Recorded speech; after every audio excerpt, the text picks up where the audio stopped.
더불어민주당 윤건영 의원과 함께하는 슬기로울 정치 시간입니다. 어서 오세요. 네, 안녕하세요. 윤건영입니다. 의원님은 성이 윤 씨니까 상임위 자리가 한 중간쯤 됩니까?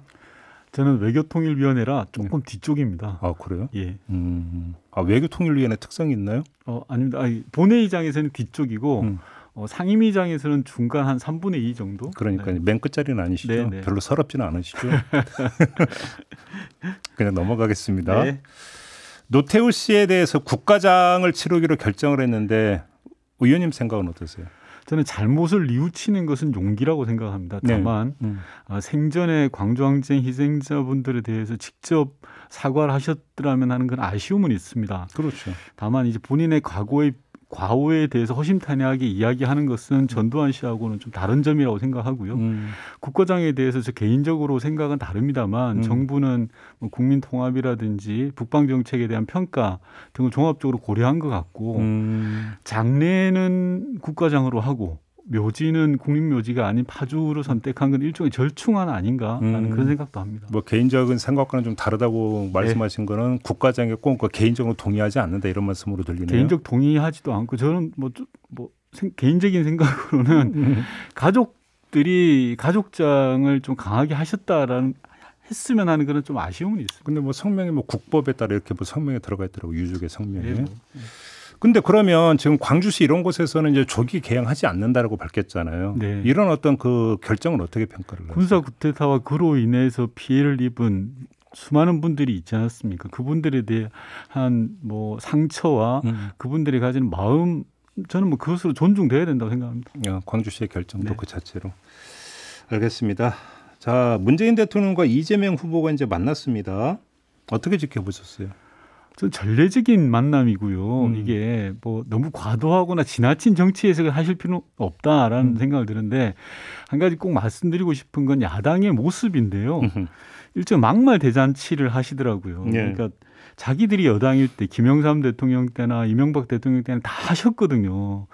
자기들이 하면 괜찮고 민주당이 하면 안 된다라는 거야말로 전형적인 내로남불이라고 생각하고요. 특히 요즘 홍준표 후보님 막말이 좀 심각한 수준인데요. 옛말에 어른들이 사람 안 변한다 그랬거든요. 딱 맞는 말 같고요. 왜 녹음하지 않는 곳에서 만나냐 이런 얘기. 참 입에 옮기기도 좀 그런데 이런 막말들 자체가 저는 본인 얼굴에 침 뱉는 걸 본인만 모르고 계신 것 같아요. 윤석열 후보 쪽에서는 이거 명백한 선거 개입이라는 입장 내놨던데. 그 정도에 대해서 코멘트할 가치도 저는 없다고 생각합니다. 알겠습니다. 근데 그 자리에서 5년 전 경선 때 일을 이재명 후보는 사과를 했고 문재인 대통령은 1위 후보가 되니까 그 심정을 알 것이다라고 이야기했는데 뭔 얘기예요, 이 얘기가? 캐릭터가 저는 드러나는 대화였다고 생각하고요. 그러니까 이재명 후보의 특유의 직선적이고 돌직구 같은 사과가 있었던 거고 또 문재인 대통령 특유의 유머러스한 대답이었던 것 같아요. 이건 유머러스한 대답이다? 예. 그래요? 근데 그러면 그 5년 전에 좀 약간 그 마음앓이가 있었다 이런 뜻 아닙니까? 그때 좀 심했지 않습니까? 근데 이제 제가 볼 때는 지금 사생결단으로 싸우고 있는 윤석열, 홍준표 두 분은 불가능한 대화가 아닐까 싶은데요. 자, 아무튼 이재명 후보 입장에서는 이낙연 전 대표 만났고 문재인 대통령 만났고 그 다음 수순은 뭐가 돼야 된다고 생각하세요? 저는 시급하게 해야 될 건 선대 출범과 함께 과감한 정책 행보로 전환하는 거라고 생각을 합니다. 그렇죠. 이번 대선은 네거티브를 적게 하는 사람이 저는 이긴다고 생각을 하고요. 국민을 위한 정책 아젠다로 대선을 끌고 가는 게 승부수다라고 생각을 합니다. 예를 들어서 노무현 대통령이 제안하셨던 행정수도 공약과 같이 우리 사회의 모순을 흔들 수 있는 그런 정책 아젠다로 빨리 끌고 가는 게 관건이다라고 생각을 하고요. 두 번째로는 경선 과정에서 마음의 상처를 입었던 다른 경선 후보들의 지지자들의 마음을 하나로 모아내는 것. 그래서 그 과정을 통해서 지지자가 아니라 대한민국의 주권자로 거듭나게 하는 것. 이게 가장 시급한 과정인 것 같습니다. 그 지금 추미애 전 장관 같은 경우는 명예선대위원장 맡기로 했다고 이제 보도가 나왔는데 이제 다른 분들 이제 다른 주자였던 분들은 어떻게 지금 이 포지셔닝을 하는 게 바람직하다고 생각하세요? 각자의 맞는 역할들이 있으신 것 같아요. 이낙연 전 대표님 같은 경우는 상임 고문, 추미애 후보님 같은 경우는 명예선대위원장, 오늘 또 박용진 후보, 김두관 후보님을 뵙지 않았습니까? 케이스 바이 케이스로 상황에 맞게 하시면 될 것 같아요. 그래요? 네. 뭐 지금 정책 행보를 해야 된다고 말씀하시는데 어제 JTBC 보도 보니까 이재명 후보가 이제 심상정 후보가 사실 이제 먼저 꺼냈던 게 이제 그 주 4일제. 네, 조정훈 의원도 같이 이야기했죠. 네, 그러니까 이거는 그러니까 받을 것 같다라는 그러니까 요새 보도를 어제 내놨더니 일단 좀 그 맞는지부터 좀 확인이 돼야 되는데 네. 만약에 이제 이걸 수용을 해서 공약으로 내건다면 어떻게 그러니까 국민들이 반응할 거라고 보십니까?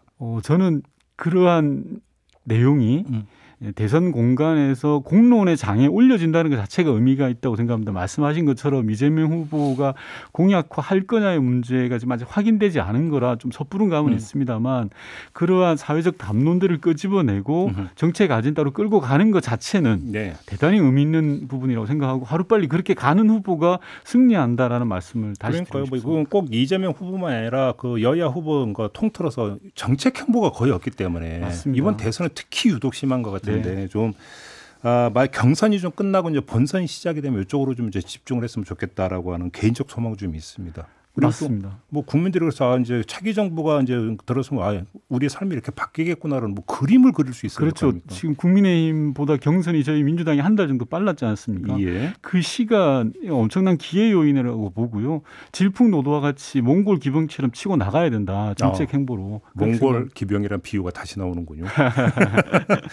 며칠 전에 김동연 전 경제부총리가 주도한 새로운 물결 창당 발기인 대회가 있었고 이 자리에 의원님이 참석을 하셨는데 네. 이걸 두고 참 해석이 여러 가지가 나오면서 문재인 대통령의 마음이 이쪽으로 기운 거 아니냐라는 추측 보도까지 나왔는데요. 뭐 문심이 어떻다. 네. 문심이라는 건 말씀대로 문재인 대통령 마음이잖아요. 네. 문재인 대통령 마음은 지금 코로나 위기 극복과 민생 현장에 가 있고요. 정치판에 가 있지 않습니다. 네. 실체도 없는 문심 이렇게 말씀하시는 부분 의원님이 이제 그러니까 문재인 대통령 복심으로 통하다 보니까 네네. 의원님의 행보를 보고 추정한 거 아니겠습니까? 다시 한번 말씀드리지만 대통령께서는 코로나 위기 극복 등 민생 현장 국정에 집중하고 계시고요.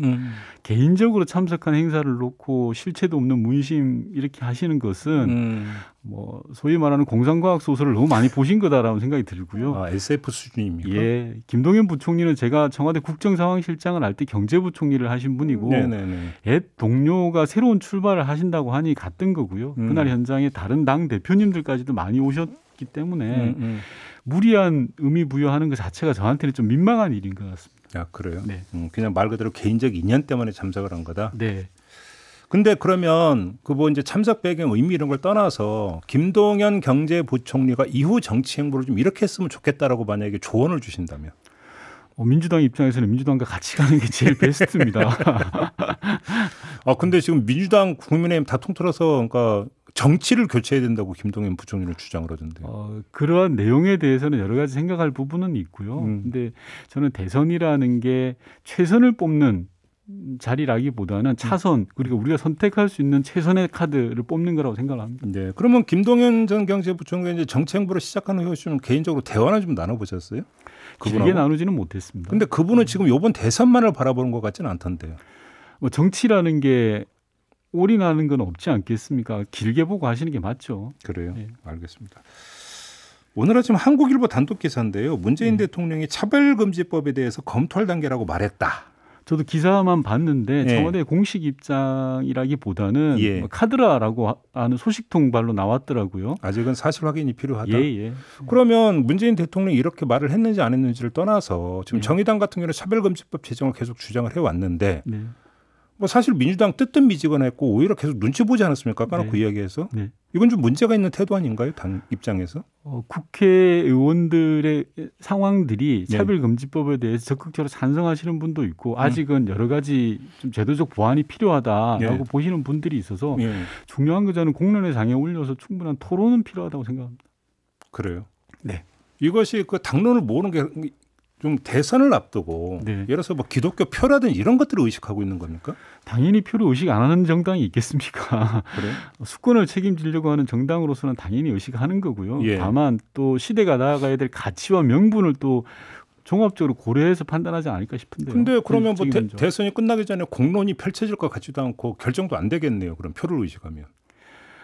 세상이 모두 그렇게 돌아가는 것만은 아니고요. 공론과 명분, 실익, 뭐 현실 다 종합적으로 고려한다고 생각합니다. 알겠습니다. 손준성 검사에 대한 구속영장 청구가 기각이 됐고 네. 윤석열 후보는 정치 공작이라고 다시 강력하게 비판을 했는데요. 저는 그 뻔뻔함이 진짜 네. 올림픽 금메달 수준이라고 생각을 하고요. 네. 공수처의 영장 청구에 대해서는 토론의 영역이 있다고 생각합니다. 다만 영장이 기각됐다고 해서 범죄 혐의가 없다는 건 아니지 않습니까? 예. 검찰총장 출신인 윤석열 후보가 그걸 모를 리가 없는데 정치 공작 운운하는 것은 지나가는 소가 웃을 일이다라고 생각을 합니다. 예. 자기가 하면 정당하고 남이 하면 공작이다라는 것 자체가 인식이 든 문제가 있다고 생각을 하고요. 예. 최근 들어와서 고발사주 의혹과 관련한 실체적 진실이 드러나고 있지 않습니까? 녹취록 등등. 근데 현직 검사라는 분이 법을 집행하는 검사가 핸드폰 비밀번호도 풀지 않고 변호인 선임을 핑계로 시간 끌고 하는 것은 사실상의 수사 방해 행위다라는 네. 생각이 들고요. 예. 저는 윤석열 후보도 스스로 돌아봐야 된다고 생각합니다.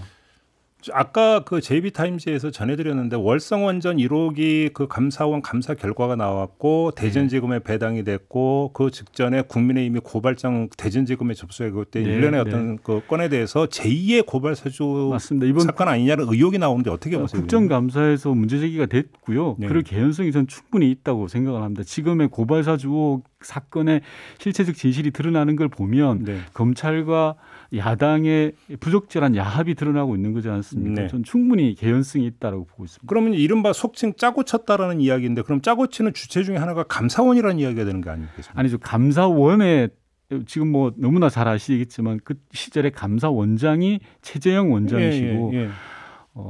감사원장 사직서 잉크가 마르기도 전에 17일 만에 국민의힘에 입당하셔가지고 대선 후보 출마하셨죠. 네. 그러한 정치적인 해석들이 되고 있는 거라고 저는 생각합니다. 그런데 뭐냐면 최재형 그 원장이 정치에 투신하기 전에 일반적 평가는 그래도 되게 원칙주의자다. 네. 이런 평가가 많았는데 일정한 시기를 경과하면서 대단히 정치적 행보를 보이기 시작한 거는 맞죠. 근데 만약에 이게 정말로 그 제2의 고발 사주로 만약에 본다면 네.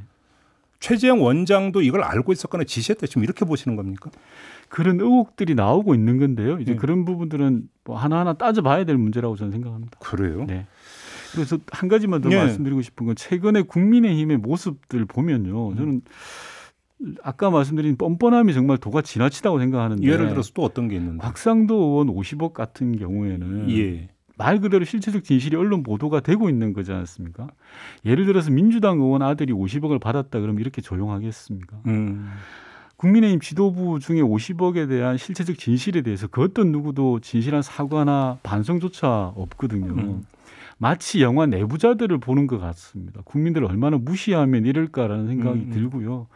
이래서는 아닌가라는 생각이 듭니다. 알겠습니다. 마지막으로 짧게. 그러니까 내년 그러니까 종로 이제 보궐선거가 있지 않습니까? 네. 임종석 전 비서실장 그 등판 가능성이 보도가 되던데 네. 그 실현 가능성이 있는 시나리오라고 보십니까? 뭐 제가 본인을 직접 만나보진 않았습니다. 전혀 뭐 이야기가 나오지 않고 있는데 호사가들의 이야기라고 생각을 하고요. 네. 반면에 이준석 대표는 본인 스스로 이야기를 하더라고요. 저희 방송에서 딱 잘라버렸는데요. 뭐라고요? 저는 상계동이라고.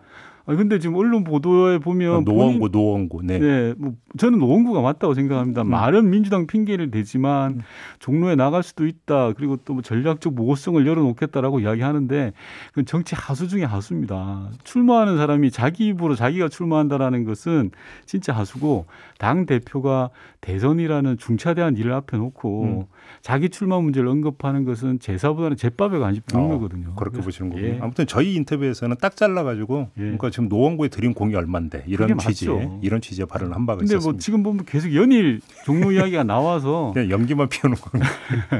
알겠습니다. 자, 이렇게 마무리하죠. 윤건영 의원과 함께했습니다. 고맙습니다. 네.